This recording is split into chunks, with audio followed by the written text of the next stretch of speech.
So I'd like to introduce Luke, who is Director of Libraries for Arts Council England. Sorry, my introducing days are obviously getting to an end because I'm starting to get confused.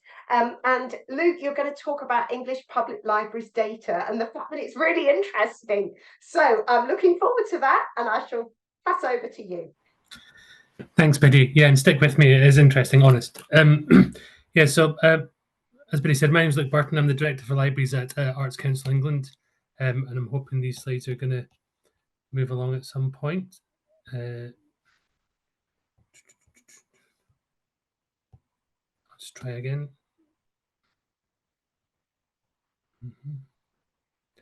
Here we go. So yeah, the plan is really just to talk a bit about the background of where we got to with this project, talk about the work that's happening at the moment, and then kind of just briefly go over the sort of next steps we've got for the work, and then hopefully any questions after that.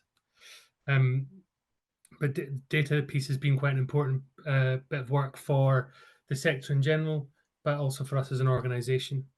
I'm just hoping the slides are going to catch up in a minute. I'll just keep hitting the buttons. I'll do what Daniel did and just hit the buttons and hope. If the slides aren't working, I'll just move them for you if you want. If you tell me when to Is that okay? That's fine. That'd be good, thank you. So if we could go on to the next one, that'd be great. So yeah, so just a bit of context around Arts Council England as the sector development organisation for libraries. So we believe in the England's network of libraries provides that vital source for developing creativity and promotion of culture across the country. So it fits into that aim for Arts Council. We are the National Development Agency for Libraries in England, and that responsibility was taken over from the MLA when it disbanded back in 2011.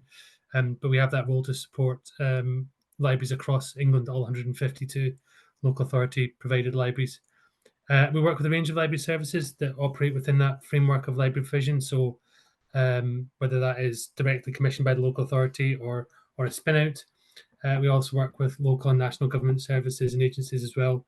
So we have a role to work with sector support, but also on local level as well. And really our role is to develop and advocate for libraries. So we don't have the statutory responsibility for libraries, which sits with, as I'm sure you know, with the Department for Culture, Media and Sport. But we are an arm's length body of DCMS. And we work closely with them around their statutory and their superintendent's role, but we have that development role to use our experience to support and encourage the development of libraries, whether that's from within the libraries team or across the number of teams that work across the Arts Council. Next slide, please. So I have to admit to having used creating some AI generated images in here as well, just to kind of break up the monotony of listening to me talk. But this is what happened when I asked it to give a depiction of people looking overwhelmed by data. But there is an irony that as an information profession, we have such a poor handle of our data across public libraries in England. There are some really good examples of work that's happening at a local level and local services having an understanding of how they use their data, how that can inform decision making, how they can use that for advocacy, how they can use that to bring in additional funding sources. But what we're really trying to do is, if you'll see on the next slide, is try and bring that data together in a number of different ways. So if we move on to the next one, the idea there is that there's data that's useful for a number of organisations at a number of different levels.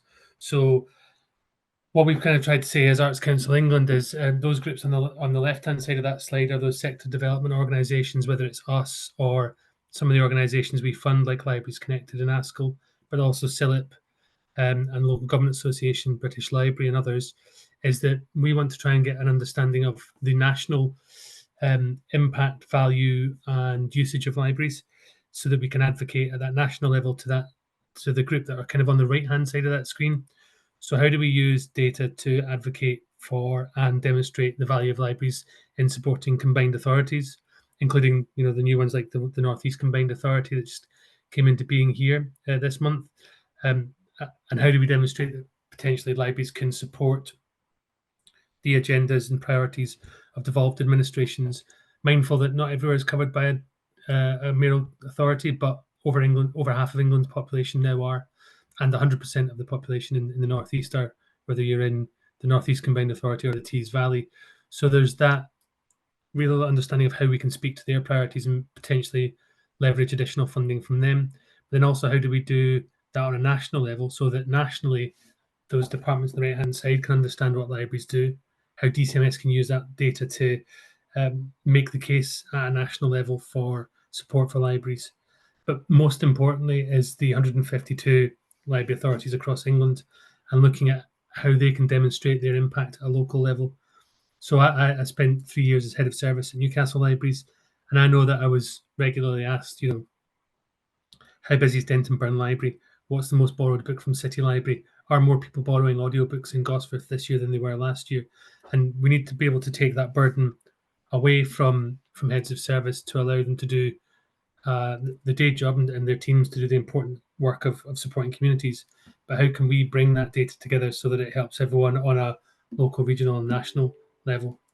If we go on to the next slide, this kind of gives the background to where we were with this data, with the work. So it's a long-standing piece of work that probably goes back to the last independent report on public libraries in England. So we've just had Baroness Sanderson's review that concluded at the beginning of this year, but back in 2014, when William Seagart had his review, that then created the Libraries Task Force in 2016, and part of their work was looking at what the demand was for data, and that was fed into Libraries Deliver, which was the ambition for public libraries in England, which is the strategy that's about to be replaced. Stick with me, we'll get there. And then that's kind of fed into a piece of work that we had done looking at an assessment strategy and a vision for data, which is in this year, we've now got to a point where we've commissioned some research to look at what we could deliver in terms of what would be of value and benefit to the sector and what's achievable, and not least of all, what would the costs that be. But this is kind of really to highlight that this is we're 10 years into this piece of work, and we're still, for various reasons, trying to understand how we give that national picture of data for libraries. If we go on to the next slide, that shows the kind of the current work we're on. So the strategy, the assessment strategy and the vision that we had developed in 2022 came with these sort of 3 key pointers. So the idea of any data platform was drive service improvement at an individual, local authority level and the national level. That it would allow, it would facilitate transparency about value. So what funders in the public get for their money at that individual, local authority and national level, but also to support advocacy, again, at those individual, local authority and national level. So it was very much about how do we support service improvement? How are we transparent with public data? This is public data, so we're very keen to keep pushing that point around open data. But then also, how do we use that to advocate at those different levels for the work that people are doing? And there's a lot of interest in how we move beyond the pure metrics. We understand that it's not as simple as or as straightforward as issue figures and computer usage, but we want to move towards social value and demonstrating impact. But we need to get the basics right as well. We need to look at that sort of basic starting level of data and build on that. So we're mindful that this is it's going to be an iterative process, working with a number of partners to try and keep this going. But we don't want to keep going down the pilot stage. We want something that's going to be sustainable and that's going to evolve over time. So on the next slide, we use Microsoft Copilot at work. So I was just asking it, to generate some images relating to the 3 kind of key stages we're looking at. So the first one is we need to build the infrastructure. At the moment, the infrastructure to extract, validate, store, and then present public libraries data doesn't exist, not on a national level. We're learning from ongoing work in a number of sectors across the country and nationally internationally, what they've learned about that. But a key part of it is building that infrastructure. How do we extract data, not only from library management systems, but we're mindful that there's going to be potentially customer relationship management systems. We're potentially looking at Power BI dashboards, spreadsheets, 5-bar gates on a bit of paper that fall off a table at the end of the day, and do they get added to that total? So we are cognizant that there's a number of different pieces of software to bring together. We do also need to work on the why should people contribute their data as well. This is not going to be a legal requirement. We're not looking to add undue sort of legislative burden, at least to local authorities. So we have to make the case for the value and benefit of contributing data and the value and benefit of open data as well. So I think there's a piece of work to do there again across a number of organisations, not least of all around Libraries Connected and CILIP. And then there's also what do we do with that data when we've got it. So we want to provide something that's going to present that data in an easily digestible format, something that's also going to potentially have some pre-built reports that can be easily generated. But again, there's a skill and a knowledge gap potentially for some people. So we'll be looking to organisations, particularly CILIP, to help with that training, that skills building around what people can do with the data once they've actually got it. And kind of for some reason on the next slide, you'll see this is a misquote from Field of Dreams, but it just keeps coming into my head of this idea of if we build it, they will come. If we build it, then people will contribute their data, and it's not necessarily as straightforward as that. We do have to make the case for it, to do those three strands around building the infrastructure, making the sort of call to action, if you like, for contributions, and then helping people to use that so that they can see the impact and the benefit of what they're providing, and all the while being mindful that this is not about adding additional requirements to local government services. So on the next slide, the next steps for us are really engaging with the Department for Culture, Media and Sports. I didn't see any colleagues from DCMS's names popping up, so I'll be willing to say we're probably going to be coming to them for some sort of funding. And to be fair to them, they have looked at, they are looking at what their contribution could be in pulling some of this together.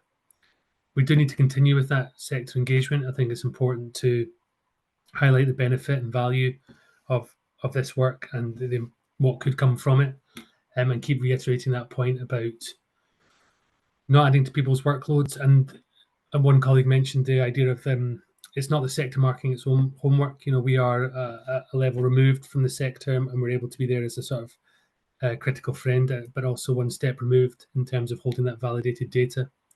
But I do think it's good. What's going to be of even more importance once we've got that data is what do people do with it.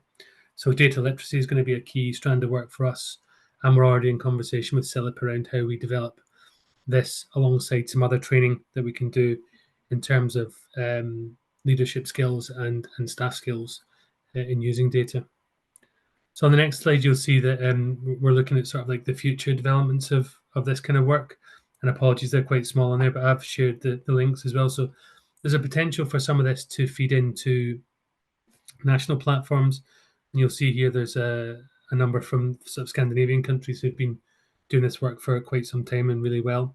But how do we maybe get this data into wider open data and data platforms at a local government level, so you can start to pull those data sets together, try and get a picture across the piece, and not least of all, the local authority data explorer, which I think is still in its beta iteration, gov.uk. But could we be seeing that data on there? There's going to be some key working with the Office for Local Government, Oflog, on that. And on the next slide, there's also the potential for how do we work on sort of national platforms that bring together libraries data and library information. So this is kind of work from Australia and Finland, looking at pulling together information and resources, and having that presence for libraries. And hopefully that the British Library are working on Library On, which is looking to be that platform, that sort of gateway or shop window for public libraries in England. And just on the next slide as well, there's also the potential to try. This is really what we're trying to achieve for libraries, is build some of these specific libraries platforms. So we're mindful that this data does need to feed into wider data sets around cultural activity and impact, but also impact in terms of public health, impact in terms of business support. But actually, in Scotland, the platform on the left, and also in Finland, theirs on the right, is pulling together some of that libraries data as well, so that we've got that publicly available, visible data that people can see and that people can act upon as well. And then just on the last slide is really about kind of some of the future bits of work that we're looking at. So, you know, there's some questions about this, of how this impacts on future library development and delivery. The section at the top there from the, as I'm sure you all know, from the Public Libraries Act, talks about joint boards and how there can be consortia brought together using the statute to create combined authorities that would deliver libraries, and what does that mean for devolution, and how do we feed the data from a regional level into those kind of conversations. And the research that we funded with CILIP, Come Rain or Shine, which I'd strongly encourage people to have a look at, which looks at futures literacy and not libraries not planning for the next 2 or 3 years, but planning for the next 10, 20, 30 years. And I think data, again, is going to play a key part in that. And then those logos are really just there to say, these are some of the organizations that we need to be having conversations with, that we can use this data to leverage the value of libraries and demonstrate their impact and support across government departments, across partner organizations. And just because we are in the Northeast, and then how do we work with those combined authorities? So I think that's the next question, just into questions. That's all I had to say. It's a bit of a whistle-stop tour of libraries, but more than happy to answer any questions or pick up conversations outside of this. Thank you very much, Luke. It's really interesting and really important as well, I think. So thank you. So I noticed there is a question in the chat, which I'll just ask you first, which is, how do you decide what data you will collate, and is that data already being collected by the necessary groups? Yeah, so the schema and the data we're going to collect is an important one. I think at the moment we're kind of looking in the first instance at some of the basic stuff, particularly the stuff that CIPF have collected in the past around visitor figures, issue figures, computer usage.